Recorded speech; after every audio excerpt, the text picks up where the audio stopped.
Iran. The country has now selected its next supreme leader as the fighting continues across the Middle East. It also comes as oil prices continue to soar. We've talked about that a lot this morning. I want to go now to Joe St. George, who joins us live now in Washington, D.C. Joe, my goodness, a lot of developments in the past 24 hours as folks are waking up. Can we start with who is the next supreme leader of Iran and then also talk about the U.S. economic impacts? What's going on here at home in Hampton Roads?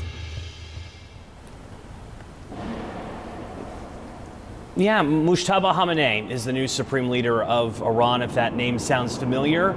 He's the son of the former supreme leader. So in Iran, they're keeping it very much in the family. This is viewed as a victory for hardliners who want to see the current Iranian regime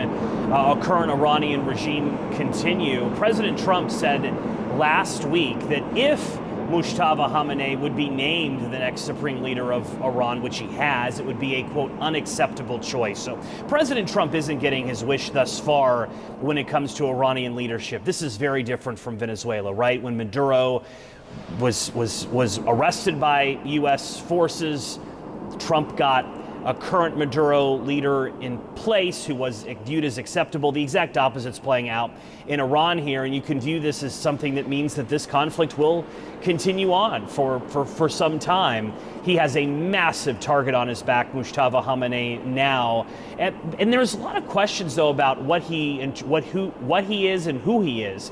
Yes, he is the son of the former supreme leader, but it's not like he's been publicly giving speeches for years. The West really doesn't know much about him. That maybe presents an opportunity for President Trump.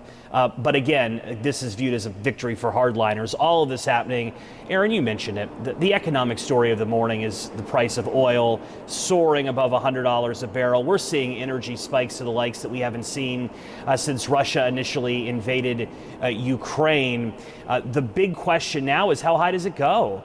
This is happening just hours after Israel targeted massive energy facilities in Iran. Black smoke was seen throughout Tehran, throughout the country. President Trump on Truth Social, he's recognizing how we could be talking about the real possibility of $4 a gallon gasoline in the near future. The president's saying this, and I just want to quote the president here, quote, "Short-term oil prices, which will drop rapidly when the destruction of the Iran nuclear threat is over, is a very small price to pay for the USA, world safety and peace. Only fools would think differently." And real quickly, as we talk about the financial costs of the war, always important to keep the human costs front and center. The U.S. military this morning mourning the 7th life lost in Operation Epic Fury. We're waiting formal identification, but the soldier passing away in Saudi Arabia after sustaining injuries in an initial Iranian strike. So a busy Monday morning ahead with a lot of questions, especially with the economy, guys, this Monday morning. Joe, we are thinking of their families and their friends this morning. Thank you for adding that at the end.